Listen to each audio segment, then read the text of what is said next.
Robb Stark married Charlie Chaplin's hot granddaughter instead of a Frey girl, so Filch and his sons killed him with help from Vladimir Putin. It's that simple, right? Well, actually, no. In the books, these guys orchestrated the massacre, these characters also lost their lives, and Talisa doesn't even exist. Why did the Red Wedding happen? How were the murderers rewarded? And who is truly responsible?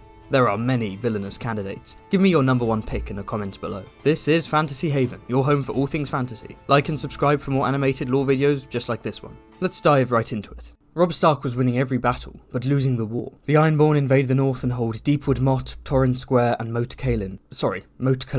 My bad. Theon Greyjoy himself takes Winterfell, dealing a crushing blow to the morale of the Northmen. Down south, Stannis Baratheon loses the Battle of the Blackwater, and the Lannisters cement their alliance with House Tyrell and the Reach. Sir Aenys and Sir Hostine Frey, who are with Roose Bolton's army at Harrenhal, believe that the war is over, and that Robb should sue for peace. To top it all off, Robb breaks his marriage vow to the Freys, not because he falls in love with a Volantene medic, but because he wants to preserve the honour of Jeyne Westerling, who he sleeps with while grieving the alleged deaths of his younger brothers. Jeyne's mother and uncle, Sybil and Rolf Spicer, reach out to Tywin Lannister. On his orders, Sybil gives her niece some Plan T, although she claims it's a fertility potion. With Bran and Rickon supposedly dead, and Robb's wife unable to produce a child, the Stark name carries on through Sansa, who Tywin marries to his son Tyrion to secure Winterfell. Literally no one in Westeros grinds more than Tywin. The furious Ryman Frey abandons Robb's army and returns his men to the Twins. While the Freys rage, Roose Bolton senses an opportunity, and also begins plotting with the Hand of the King. He orders Sir Helman Tallheart and Robert Glover to seize Duskendale with a third of Robb Stark's infantry.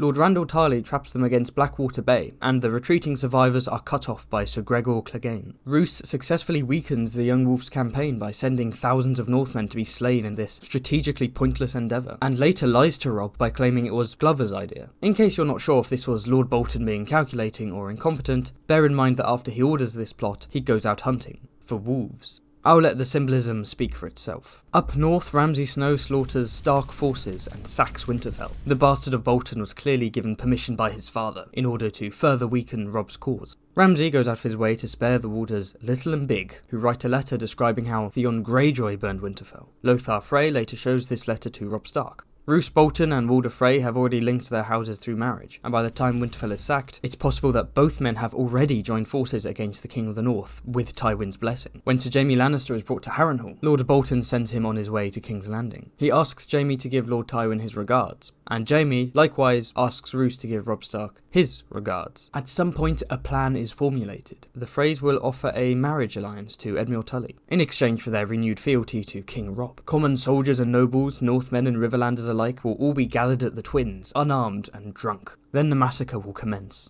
Robb is to be slain, his mother Catelyn is to be captured, and the rest of their guests will meet similar fates.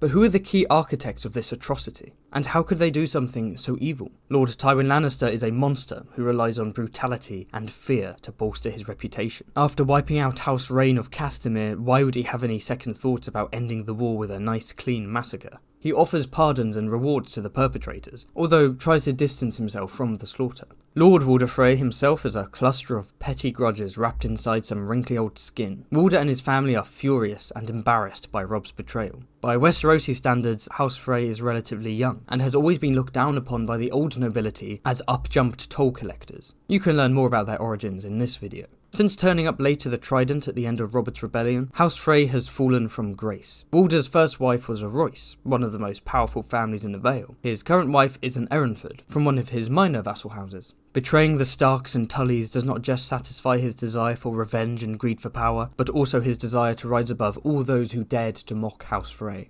As Tyrion puts it, it's Walder Frey who probably hatched this ugly chicken, most likely with his grandson and heir, Sir Ryman, who uses the Red Wedding to determine which Freys deserve to stay in the Twins when he becomes Lord. This demonstrates three divisions within House Frey. Those like Ryman, who wanted bloody vengeance, those like the cowardly Merryt Frey, who went along to appease the future lord, and Stark loyalists like Olyvar Frey, who are not trusted to attend the Red Wedding at all. Roose Bolton is a lot more mysterious. He doesn't appear to have any personal hatred for King Robb, although House Bolton were once kings who submitted to Winterfell, so perhaps overthrowing the Starks would right this historical injustice. More importantly though, Roose is a cold pragmatist who realised that betting on the crown would yield greater results.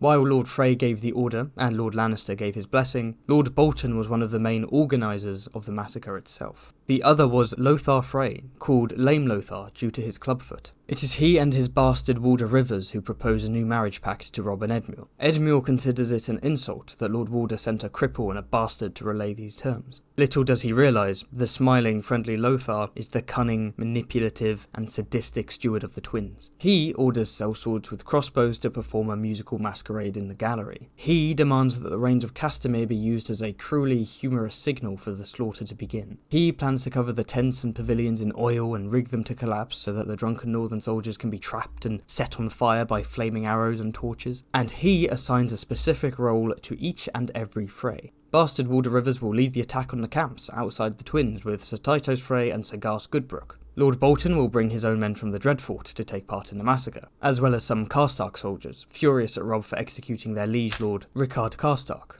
Sir Ryman, Sir Hostine, Sir Raymond and Black Walder will take part in the fighting, while Sir Waylon, Sir Danwell, Merritt and Peter Pimple will try to get the more dangerous northern lords drunk. Perwyn and Olivar, Robb's personal guard and squire respectively, are not invited. Neither is Alessander Frey, for reasons we don't actually know. Maybe he's not a Stark loyalist, but just opposed to the planned massacre. Speaking of the massacre, let's delve into the wedding night itself. Desperate for Frey troops to help him take Moat Cailin back from the Ironborn, Robb and several northern nobles attend the Red Wedding. This is Jared Frey reporting live from the Twins. Tragedy has struck. Robb Stark and his Northmen have transformed into wolfmen and slaughtered the innocent Aegon Frey, also known by his stage name Jingle Bell. Wait, this just in.